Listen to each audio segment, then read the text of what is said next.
हाँ तो प्यारे बच्चों नमस्कार, कैसे हैं? बिल्कुल ठीक होंगे। स्वागत है आप सभी का बिहार विद्या ऑनलाइन क्लासेस में। मेरे प्यारे बच्चों, आज की इस वीडियो में मैं आपको नॉन हिंदी से यानी कि अहिंदी से जो हम लोग का नॉन हिंदी है उसका मैं आपको इस वीडियो में लगभग 50 प्रश्न 100 प्रश्न का मैंने श्रृंखला बनाया, मिक्स क्वेश्चन है।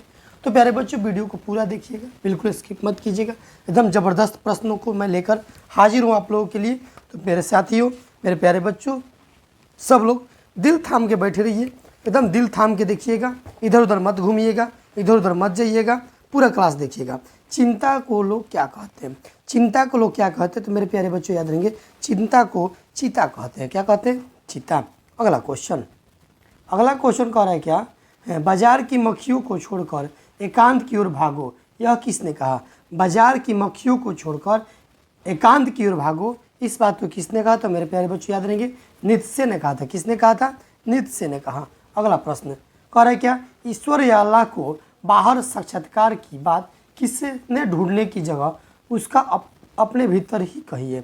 प्यारे बच्चों बताएंगे, ईश्वर या अल्लाह को बाहर ढूंढने की जगह अपने ही भीतर ढूंढने की ये बात किसने कही है? मेरे प्यारे बच्चों, क्वेश्चन नंबर 3 को याद रखेंगे, कबीरदास ने कहा है। क्वेश्चन नंबर 4, प्राचीन काल में अंग महाजनपद के नाम से कौन लोकप्रिय था? मेरे प्यारे बच्चों, प्राचीन महाजनपद के नाम से प्रसिद्ध था भागलपुर। अगला प्रश्न, माँ को मलेरिया हो जाने पर खाना किसने बनाया? माँ को मलेरिया हो जाने पर खाना किसने बनाया? दीदी, भैया का संजू, नीलू ने बनाया। किसने बताया? नीलू ने। नेक्स्ट प्रश्न है, च का उच्चारण स्थान क्या है? 6 नंबर प्रश्न, च का उच्चारण स्थान क्या है? तालु है। च का उच्चारण स्थान क्या है? तालु। महेंद्र का संधि विच्छेद क्या होगा? 7 नंबर प्रश्न है, महेंद्र का संधि विच्छेद होगा महा प्लस इंद्र महेंद्र हो जाएगा। महा प्लस इंद्र महेंद्र, यानी कि option number D right answer. अगला, निम्न में से अशुद्ध शब्द कौन है? अशुद्ध शब्द कौन है मेरे प्यारे साथियों? बताओ मेरे प्यारे बच्चों, अशुद्ध शब्द है अनुसरण। अनुसरण क्या है? अशुद्ध शब्द है। स्थान, कैलाश, इकट्ठा है, ये सभी सही लिखा है, लेकिन ये वाला क्या है? गलत लिखा है। अगला, गंगा कौन संज्ञा है? 9 नंबर है, गंगा प्यारे बच्चों याद रहेंगे व्यक्तिवाचक संज्ञा है। क्यों व्यक्तिवाचक संज्ञा है? गंगा एक नदी का नाम है, एक खास नदी का नाम है, तो गंगा कौन संज्ञा है? तो व्यक्तिवाचक संज्ञा। नेक्स्ट, मित्र शब्द का लिंग निर्णय कीजिए। मित्र शब्द का लिंग निर्णय कीजिए। मित्र कौन सी है? मित्र क्या होता है? मित्र पुल्लिंग होता है। मित्र क्या होता है मेरे प्यारे बच्चों? पुल्लिंग होता है। मेरे प्यारे बच्चों बिल्कुल वीडियो को स्किप मत कीजिए, पूरा देखिएगा, जबरदस्त है प्रश्न। दया का विशेषण क्या होगा? क्वेश्चन नंबर 11 है, दया के विशेषण क्या होगा? दया का विशेषण क्या होगा? दया का विशेषण क्या होगा? तो मैं ऑप्शन यहाँ पर सी डाल दे रहा हूँ, सी हो जाएगा आप लोगों का।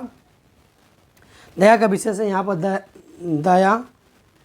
दयाई, और डी ऑप्शन में हो जाएगा आपका दयालु। दया का हो जाएगा दयालु। क्या हो जाएगा? दयालु। नेक्स्ट, यथार्थ शब्द कौन समास है? 12 नंबर प्रश्न है, यथार्थ शब्द कौन समास है? मेरे प्यारे बच्चों याद रहेंगे, यथार्थ जो है ना अव्ययभाव समास है। अगला, जमीन पर लौटते हुए चिल्लाया, वाक्य कौन पदबंध का उदाहरण है? कौन से पदबंध का उदाहरण है? जमीन पर लौटते हुए चिल्लाया, वाक्य जो दिया हुआ है ये कौन सा पदबंध का उदाहरण है? मेरे प्यारे बच्चे याद रहेंगे क्रिया पदबंध। कौन से पदबंध है? क्रिया।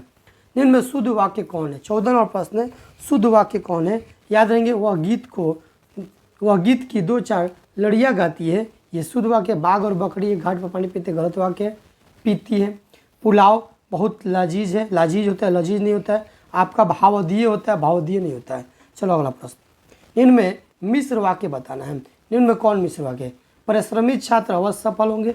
जो छात्र परिश्रम करेंगे उन्हें अवश्य सफलता मिलेगी। उसने परिश्रम किया इसलिए वह परीक्षा में सफल हो सका। क्या कभी परिश्रम के बिना भी कभी भी छात्र सफल हुए हैं? तो मेरे प्यारे बच्चों इस क्वेश्चन का याद रखेंगे आंसर, परिश्रमी छात्र अवश्य सफल होंगे, ये हो जाएगा आपका मिश्र वाक्य। अगला, पुत्री का पर्यायवाची क्या होगा? पुत्री का पर्यायवाची शब्द क्या होगा? तो पुत्री को बेटी कहा जाता है, यानी कि ऑप्शन नंबर डी। ठीक। अगला, अवनति शब्द का विलोम क्या होगा? 17, अवनति शब्द का विलोम क्या होगा? अवनति का विलोम होता है उन्नति। अगला प्रश्न, खाने की इच्छा का एक शब्द बताइए। खाने की इच्छा का एक शब्द बताइए। खाने की इच्छा का एक शब्द क्या है मेरे प्यारे बच्चों? लिप्सा, बुभुक्षा, या फिर अगला ऑप्शन हो जाएगा आपका अगला ऑप्शन हो जाएगा खानेच्छा, खानेच्छा, और डी ऑप्शन दिया है आपका खानाक्षा। डी ऑप्शन हो जाए खानाक्षा। मेरे प्यारे बच्चों, इस प्रश्न का उत्तर करेंगे आप लोग तो कमेंट्स में याद रखेंगे खाने की इच्छा बुभुक्षा होती है। मेरे प्यारे बच्चों, आप सबको यहाँ तक समझ में आ रहा होगा। 50 प्रश्न मैं दूंगा और 50 प्रश्न मैं नेक्स्ट वीडियो में आपको दे दूंगा। ठीक है। अगला, मुंह उतारना मुहावरे का अर्थ बताइए। मुंह उतारना मुहावरे का अर्थ क्या है मेरे प्यारे बच्चों? मुंह उतारना मुहावरे का अर्थ है उदास होना। नेक्स्ट, उद्गम का संधि विच्छेद क्या होगा? उद्गम का संधि विच्छेद क्या होगा? उत प्लस गम बराबर उद्गम। अगला, महाशय शब्द का स्त्रीलिंग रूप क्या होगा? 21 नंबर प्रश्न है। महाशय शब्द का स्त्रीलिंग रूप क्या होगा? महाशय का हो जाएगा महाशया। सर्वनाम उस विकारी शब्द को कहते हैं जो क्रिया के बदले आता है, जो क्रिया के बदले आता है, विशेषण के बदले, संज्ञा के बदले या कारक के बदले। तो सर्वनाम उस विकारी शब्द को कहते हैं जो कि संज्ञा के स्थान पर प्रयुक्त होता है। संज्ञा के बदले में आने वाले शब्द को सर्वनाम कहते हैं। मुझे अपनी कमाई से खाना मिलता है, इस वाक्य में से किस कारक चिन्ह का उदाहरण है? किस कारक चिन्ह का उदाहरण है? से किस कारक के? तो मेरे प्यारे साथियों, मेरे प्यारे बच्चों, याद रखना संप्रदान कारक है। कर्ता ने कर्म को कारण से, संप्रदान को के लिए। कर्ता ने कर्म को कारण से, ऑप्शन नंबर ए होगा। वाक्य से अलग रहने वाले को क्या कहते हैं? 24। वाक्य से अलग रहने वाले को पद कहते हैं। क्या कहते हैं? पद। अगला, आप भला तो जग भला किस सर्वनाम का उदाहरण है? मेरे प्यारे बच्चों, याद रहेंगे ये निश्चयवाचक सर्वनाम है। अगला, जिस शब्द से किसी काम का करना या होना समझा जाए उसे क्या कहते हैं? तो मेरे प्यारे बच्चों, याद रहेंगे उसे कहते हैं क्रिया। अगला प्रश्न, लड़का आया था उदाहरण है। लड़का आया था ये किसका उदाहरण है? मेरे प्यारे साथियों, मेरे प्यारे बच्चों, क्वेश्चन का आंसर करो। लड़का आया था किसका उदाहरण है? आया था, लड़का आया था ये आपका भूतकाल का उदाहरण है। लड़का आया था कौन काल है? भूतकाल है। ठीक है, चलो मेरे प्यारे बच्चों, अगला प्रश्न है खरपड़ का अर्थ क्या होता है? खरपड़ का अर्थ क्या होता है? खरपड़ शब्द कैसा है? खरपड़ कौन सा शब्द है मेरे प्यारे बच्चों? खरपड़ याद रहेंगे तत्सम शब्द है। कौन शब्द है? तत्सम। अगला प्रश्न है अपमान शब्द में कौन उपसर्ग है? 29। अपमान शब्द में कौन उपसर्ग है मेरे प्यारे बच्चों? अपमान में अप उपसर्ग आता है, मान में अपमान। ठीक है। अगला है गाने वाला शब्द में प्रत्यय बताइए। गाने वाला प्रत्यय बाद में लगता है, उपसर्ग पहले लगता है, तो में हो जाएगा वाला प्रत्यय। कौन सा प्रत्यय? वाला। जिंदगी हो मेरी परवाने की सूरत या रब पंक्ति किस कविता से ली गई है? जिंदगी हो मेरी परवाने की सूरत या रब किस पंक्ति की है? किस कविता की पंक्ति से है? किस कविता की पंक्ति है? प्यारे बच्चों, याद रहेंगे बच्चे की दुआ की है। जयप्रकाश नारायण द्वारा गठित आजाद दस्ता के सक्रिय सदस्य कौन थे? सक्रिय सदस्य कौन थे? तो प्यारे बच्चों, मेरे साथियों, याद रखना ये गोकुल ठाकुर आपका राइट आंसर हो जाएगा। अगला, गिरफ्तारी के बाद कर्पूरी ठाकुर को किस जेल में डाल दिया गया? गिरफ्तारी के बाद कर्पूरी ठाकुर को किस जेल में डाल दिया गया? तो याद रहेंगे दरभंगा जेल में। अगला प्रश्न है झांसी की रानी कविता किससे हमारा ओजपूर्ण साक्षात्कार करती है? झांसी की रानी कविता, इसके बारे में तो मेरे प्यारे बच्चों याद रहेंगे बहादुरी के संबंध में बात करती है। अगला है घायल होकर गिरी सीनी उसे वीर गति पानी थी किस खूब लड़ी मर्दानी हो? तो झांसी वाली रानी थी। झांसी की रानी कविता की है, यानी कि ऑप्शन नंबर हो जाएगा ए राइट आंसर। अगला प्रश्न आपके लिए ये रहा, लेखक बेढब बनारसी ने कितने रसगुल्ले खाए? लेखक बेढब बनारसी ने कितने रसगुल्ला खाए? तो प्यारे साथी याद रहेंगे 8 रसगुल्ला खा गए थे वो। लेखक बेढब बनारसी को कितने बजे नींद खुली? लेखक बेढब बनारसी को कितने बजे नींद खुली? तो याद रहेंगे रात 3 बजे नींद खुली। नेक्स्ट प्रश्न है कृष्ण जी के बाल सखा सुदामा क्या करते थे? कृष्ण जी की बाल सखा जो थे सुदामा, कृष्ण जी की बाल सखा कौन थे? सुदामा जी थे। वो क्या करते थे? भिक्षा मांगकर भोजन करते थे। Option number A. अगला, आगे चना गुरु मात दिए ते लय तुम चाबी हमें नहीं दिनो यह उक्ति किसकी है, यह उक्ति किसकी है। मेरे प्यारे साथियों, आगे चना गुरु मात दिए ते लय तुम चाबी हमें नहीं दीने, यह पंक्ति किसकी है, तो याद रखेंगे ये कृष्ण की है। राह भट्ट के हिरण के बच्चे को, राह भट्ट के हिरण के बच्चे को शीर्षक कविता में राह कौन भटक गया है। तो प्यारे साथी, इस क्वेश्चन के आंसर आप लोग लगा दो तो कहिएगा सर जी इसका राइट आंसर ऑप्शन आपके मैं सामने लिख दे रहा हूँ, मनुष्य नन्हा हिरण, और सी हो जाएगा आपका, सी हो जाएगा गाय, और डी ऑप्शन हो जाएगा आपका भैंस।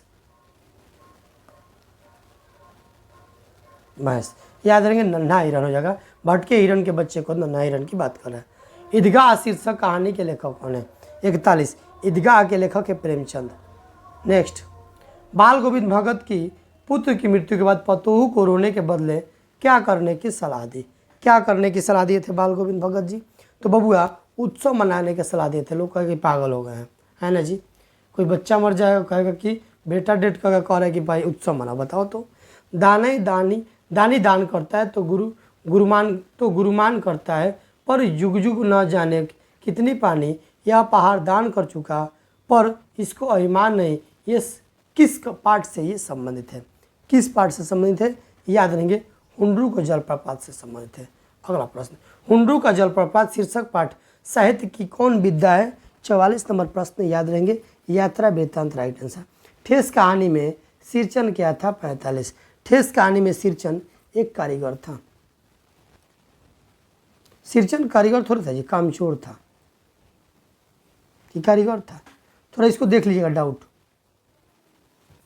देख लीजिएगा लोग, ये होगा कि ये होगा, कमेंट्स में कर दीजिएगा लोग। नेक्स्ट, अशोक का शस्त्र त्याग शरीर में प्राण रहेंगे अहिंसा शीर्षक पाठ में किसने कहा जब तक मेरे ही मेरा धर्म होगा। चलो 46 नंबर प्रश्न, देखो यहाँ पर थोड़ा गलत है, जब तक शरीर में प्राण रहेंगे, ये देखो यहाँ पर, एक मिनट, किसने अशोक का शस्त्र अहिंसा, अशोक का शस्त्र शीर्षक पाठ में किसने कहा जब तक मेरे शरीर में प्राण रहेंगे। ये थोड़ा क्वेश्चन छोड़ दो इसको।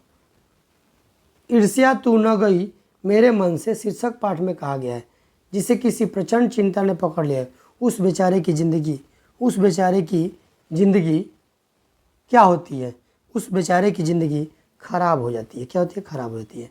अगला है 48, सही संतुलित जीवन के प्रति एक दृष्टिकोण विकसित करने की सीख किस शीर्षक पाठ में मिलती है। 48 नंबर प्रश्न, याद रहेंगे ये होगा चिकित्सा नहीं, बाल गोविंद भगत। सही संतुलन जीवन के प्रति एक दृष्टिकोण विकसित करने की साख किस शीर्षक पाठ से मिलती है, तो बाल गोविंद भगत से मिलती है। लास्ट प्रश्न मैं 49 दूंगा इस वीडियो में। भिक्षु वर्ग में रहने के बाद आचार्य क्या मानकर शिष्य को बौद्ध सिद्धांतों से परिचित कराते थे, तो याद रहेंगे पुत्रवत मानकर। क्या मान के, पुत्र के समान मानते थे। दीदी की डायरी शीर्षक पाठ में किसके जादू के करिश्मे को देखकर संजू मचल गई, किसके जादू को देखकर, तो दीदी के जादू को देखकर। ठीक है मेरे प्यारे साथियों, मैं इस वीडियो में 50 प्रश्न आपको दिए। कितना प्रश्न, 50 प्रश्न। ठीक है, नेक्स्ट वीडियो में मैं आप सभी को 50 प्रश्न दूंगा। ठीक है बच्चों, तो उम्मीद करता हूँ कि सबको समझ में आया होगा। तो मिलते हैं नेक्स्ट वीडियो में, तब तक के लिए जय हिंद।